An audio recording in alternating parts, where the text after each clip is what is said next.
Welcome to virginiagrains.medius.re, the Medius solution for the growers and researchers in the state of Virginia for wheat, barley, and corn. So I'm going to go ahead over the next several minutes and show you an overview of all of the different features that you have available to you as a part of the Medius.Re platform. So the first thing you'll notice when you come to virginiagrains.medius.re is that you'll be greeted with your product selection modal. So we have wheat, we have barley, and we have corn. So I'm going to go ahead and select corn here at the moment, and we'll take a look at what we can do with Medius. So the first thing you'll notice as you come to the dashboard is you have some options here. So we'll go over an overview. Ability to query for a variety. That's if you want to put in certain parameters and find what varieties match those parameters. You can jump right to comparing varieties. That'd be looking at varieties side by side. You can look at the trial data, or you can jump into analytics. Then you're going to see down here some of the recent corn varieties that maybe you searched for or someone has searched for, the latest corn trials based on their postings. Please note that even though this says 2020, there is data currently all the way up to 2023. It just has to do with the order in which our team imported historical data. So as time moves on, these will automatically update and become 2024 here shortly. If there's any documents associated with corn, they'll show up here. Get a quick little weather overview. But one of the big pieces here on the dashboard is going to be searching for a specific variety. So if you've been given a variety to look for, or you're interested in finding a certain variety, you can come right here and type what you know of that variety. So let's say, for example, you know it's a Revere variety, but you can't quite remember all the details of the number. You can just start typing in Revere. And it will help you narrow that down. You're like, yes, this is the one that I want here. So you go ahead and select that. And that's going to pull up a variety summary modal for you. So what are you going to see here? Well, you're going to see obviously the variety name here under the summary tab. You're going to see the source. So this would be the seed company that owns that variety. And then trial groups. These are the different groupings of trials that trials were run under that this variety was included in. So you'll see there's data for 2022 to 2024. Now you'll see Virginia grain producers corn, but you'll also notice that this was trialed in North Carolina as well. So one of the things that you have the benefit from with working with Medius is NC State also works with Medius. They've agreed to be able to collaborate with you in sharing data. Auburn University has also agreed to collaboration. And there's a few more universities and states surrounding you that are currently waiting for approval, and you'll be able to interact with their data as well. So really handy to be able to find information about a particular variety, not only in Virginia, but also how did that variety maybe perform in some of those border states that you might have farmland nearby. Trial blocks, these are going to be the locations where the trials were grown. So you see some of these here are in Virginia and some of them are in North Carolina. And then if it is a GMO variety or a variety that has a trait package applied to it, you're going to see that trait package here. So in this particular case, Tricepta, sometimes known as TRE or TRC. If you click on that, it will give you the breakdown of what is included in Tricepta. So you have some insect pest traits here, some herbicide tolerance and caterpillar toxins. It'll specify what those are. So these are all of the traits that are handled in that package. The second tab that you'll see here, attributes. Currently there aren't any attributes in here, but these would be things like if this variety had a resistance to something, or whatever other variety specific overall attribute you'd want to apply. There's the ability to add these things to the variety. So imagine as time goes on, there'll be an ability to populate these things. The third tab here, trials. That is going to pull all of the trial data available to you for this particular variety. So you see we have VGPA selected first, and we're looking at corn. And then that's broken down into northwest, south, east, and south. And you'll be able to go down through and look at all of the data that was collected for this variety. So you can kind of get a quick overview of how this variety performed in different regions based on yield. So if you noticed up here, variety records east had 2, right? There was a dry and an irrigated one. If I click on any one of these values, it will pull up the detailed information that was used to generate that aggregated average that you're looking at. So we see here that there are those 2 trials that occurred in 2023, both in dry and irrigated. And so that can be helpful as time goes on and these varieties build up more and more data for them. You can pull all of that up. If you wanted to look at what NC State has for this particular variety, you can see I select NC State now. Coastal Plain, Piedmont, and Tidewater are their regions. And again, you can scroll down through and you can click and do the same thing and pull up more information about this particular variety as well. The last tab over here is called Media. In Media, there's going to be images and documents. Right now, you don't have any images or documents associated with this variety, but if you did, they would show up down here for you as well. A couple more things to highlight here in this modal is you'll notice we've got some options up here at the top. So the first option here being this copy link. Anywhere you see this icon in the tool, gives you the ability to generate a unique URL that will allow other users to look at exactly what you're looking at. So if I were to click on this copy link, it's going to copy this URL here automatically to my clipboard so I can paste it anywhere. But it'll also give me a QR code if I wanted to use that for something. So one of the beneficial things with the QR codes for varieties is with my cursor over it, it's hard to see, but you'll see there in the middle, it'll have the name of the variety and the source as well. So some of our clients, what they'll do is they'll take this QR code, and when they have field days, they'll print it on a stake and put it in the field where that variety is represented. And then it allows anybody that is walking through that plot to be able to scan that QR code and pull up all of the data associated with that variety right there in the field. And so that can be kind of handy to understand more of a variety's performance. The next icon here is export as an image. If I were to click on this, it would take a screenshot of this for me and allow me to download that as a PNG file. Another option would be to start a variety comparison. Well, we'll get to compare here in a minute. So you'll notice when I have trials selected here that this new icon appears. And so this export data icon, if I were to click on this, that would dump all of this data for me into Excel.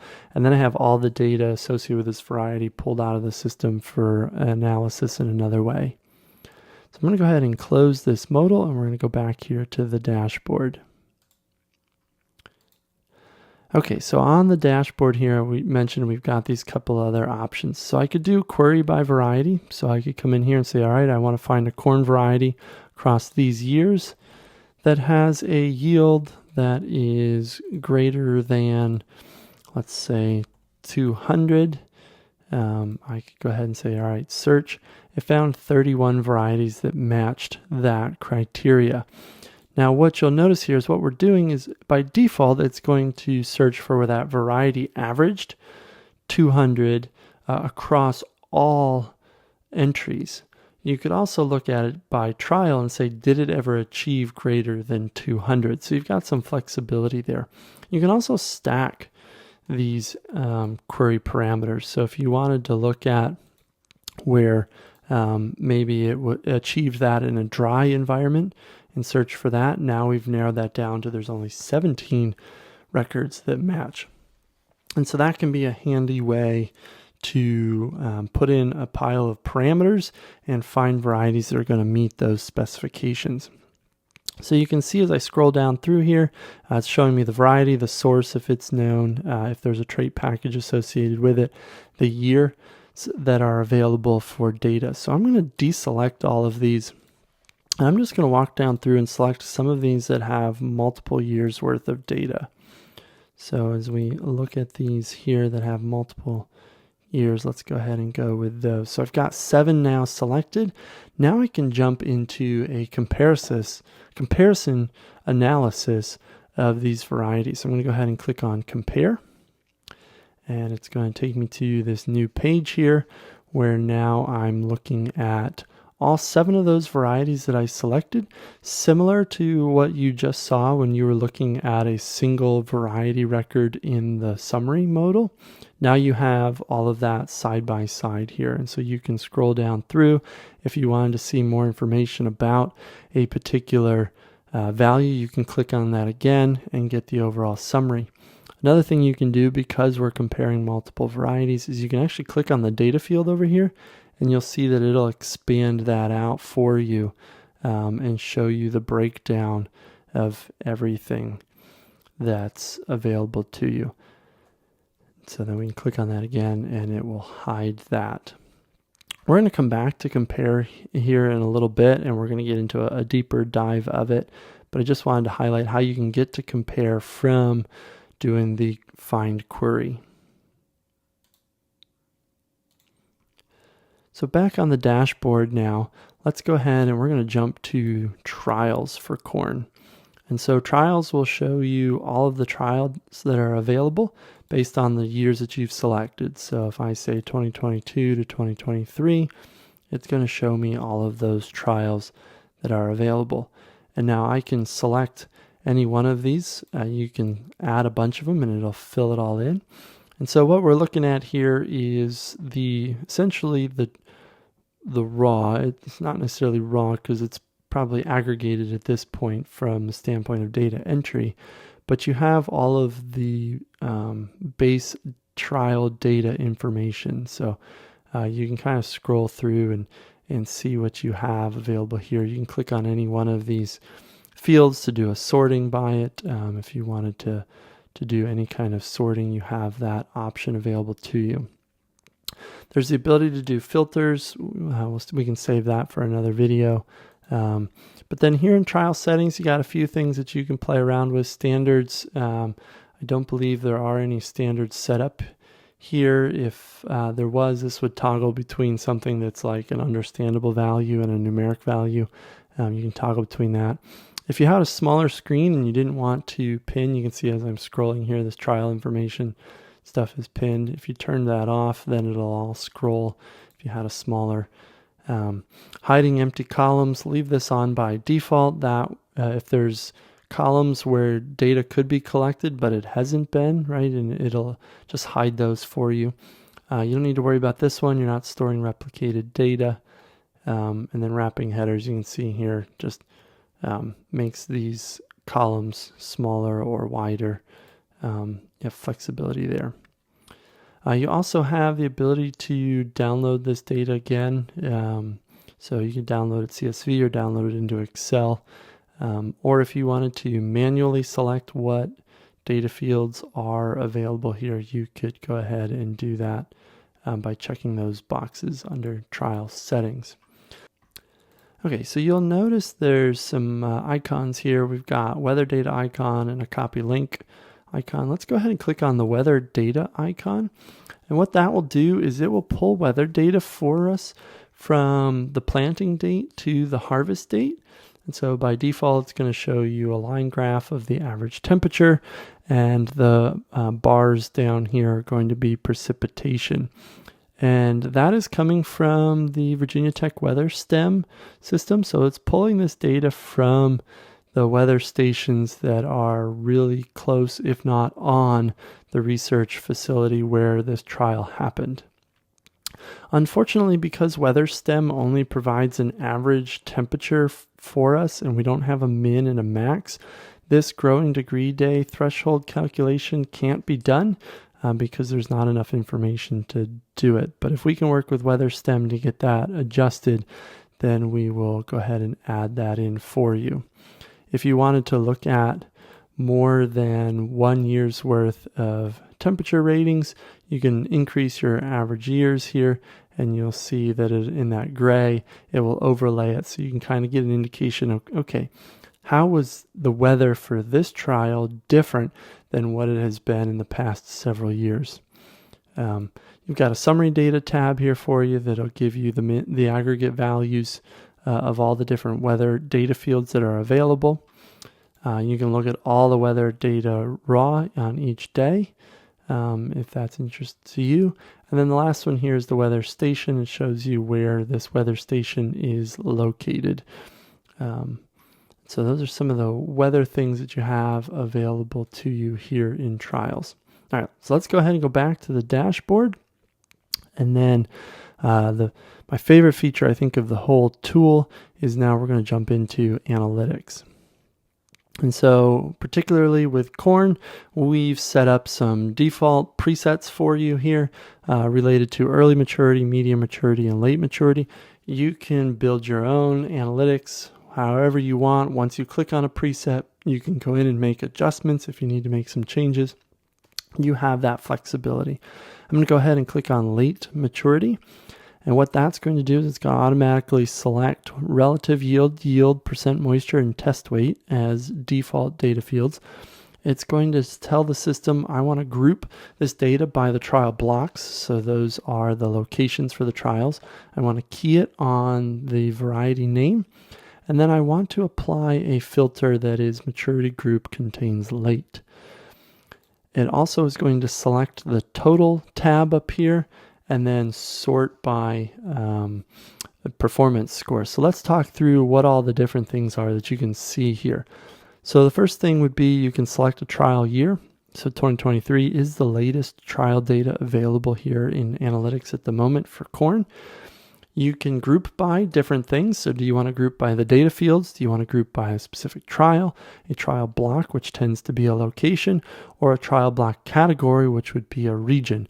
So changing how you're grouping this data will aggregate the data differently and potentially give you the ability to analyze and view your data tweaked in different ways that might be beneficial to you. Keying the data, this is how you want to define this first column or first several columns here. All the data is essentially pivoted on this particular data field. So varieties is typically the default. Sometimes you could, if you had multiple replicates and you wanted to split that out, you could do that as well. But varieties is typically where that's going to stay. And then you see down here all of your data fields can be selected. Second tab is going to show you filters. So a couple different filters that you could apply, and you can stack on filters there. Or if there's trial blocks that you don't want to see, you can turn those on and off as well. And because you do have a relationship with Auburn and NC State, you could pull in their third-party data here as well. We're going to go ahead and look at that in a minute in the compare tool. Across the top here, these are all of my tabs. Each one of these represents the trial blocks. That's what we're grouping by at the moment. And so if you wanted to look at just the data for Mount Holly when it was irrigated, then you can select this one and see all of the data here. But we're going to go ahead and select total, which means, hey, give me everything that's statewide. And so you've got now what we selected, the relative yield, a percent moisture, and a test weight for the current year 2023. By default, we've added a 3-year average. So you can view what all of these different data fields you selected were across a potential of 3 years. And it's important to remember it's a potential of 3 years because even though you asked for 3 years worth of data, you may not have 3 years worth of data available to you. And that's where some of these little indicators here are going to be really helpful for you next to the values. So you have a Y2 here and an L14. What that's telling you is that this value, the 55.2 for the test weight, is a value that was aggregated from 2 years worth of data and a total of 14 different locations. And so that just helps you understand, okay, how much information do I actually get out of this value versus something that maybe is just a single year's worth or only in a few locations. And then the last column that we see over here is this is the total score averages. So what a total score average is it is the aggregate value of z-score analysis. Now you don't really need to know a whole lot about statistics to be able to use this, but a little backstory on statistics Each one of these values here aren't necessarily correlated. However, their relative performance in the trial is, and in order to do that, you take the number of standard deviations off the mean. That is called a z-score. Now we can combine those z-scores to be able to create a performance score, which you see over here, and tell how a variety performed across the categories that we care about. And so you'll see it's automatically sorted by those. So one of the things I can do now is I can go ahead and select I'm going to select all the ones here that are above our average here, right there. And so all 6 of these. And then now I'm going to come up here to the top and I'm going to jump right into compare. So I'm going to hop over to compare. It's going to put those varieties that we were talking about right in here for me. And again, we're right back to where we were with compare doing this analysis. You can see I can click on yield here and expand this out. Now, one of the things that, to get into more detail here related to compare that you'll see is that there's gaps, right? And so you might be thinking, well, there's quite a few gaps. Am I really making a fair comparison of these varieties? And so we can remedy that by turning on what's called correlation. So here under filters, I can have correlated data. I can turn that on. And now you'll see that I have the same number of variety records here. What correlated data does is says, okay, only pull the data where all of these varieties existed in the exact same trials. So as I expand out yield now, you'll be able to see all of these varieties were together in all of these trials. So now my comparison is a lot more accurate because I'm looking at varieties that were under the same environmental stresses and had an equal opportunity for performance. And so by doing correlated data is much more accurate to compare varieties across multiple locations and potentially multiple years. However, understanding that correlation is not always an option, and so that's why there's the ability to turn that off if it's not necessarily a viable solution depending on the data that you have. And so take that in mind as you're looking at these comparisons, whether it's correlated or not. Okay, so we said we were going to talk about third-party data. So one of the ways to do that here in compare is when I've selected trial blocks, there's the option to say show third-party data. So I'm going to turn show third-party data on, and I just want to make sure that we have all of our trial blocks selected here. And you'll notice now that I have an additional tab up here for NCOVT corn. And so now I can look at, okay, what data did North Carolina State have on these varieties? And if Auburn trialed these varieties, that would show up as well. And some of the other states that are around you, as we get permission to share their data as well, those will show up here for you. So it really helps give you a very big picture, both in scope as well as in specific detail for your particular needs of a variety's performance to really help you be able to figure out, okay, how do I grow these varieties better, or what varieties should I be growing? So I'm going to go ahead and turn that third-party data back off. And we're going to select back to our VGPA corn. And so one last thing here looking at compare is you can share any of this data. So if I've selected these varieties and I've applied filters or I've specified certain trial blocks, you have the ability to click copy link. It'll generate a unique URL. You can send that to anyone. The other option again is you can download this data. That will download into an Excel sheet. That Excel sheet will have this exact view aggregated, as well as it'll have all the detailed trial data broken out for you. Another option, you can generate this as an image if you want to export that as well. And then you have some different settings available to you here that you can feel free to play around with. Back to the dashboard again here for corn. One other thing to look at is documents. So if I click on documents, this will fetch any documents that have been uploaded, what is available to me. So you can see we've uploaded a few documents here for you to get you started. And so this is a really handy way to be able to say, okay, I know I was maybe emailed something a while ago. I don't remember where it is. I don't remember. I can't, like, just treat Medius.Re as your document archive, a place to come to find documents that are related to your research data. It can be a really handy way to make sure you keep track of things.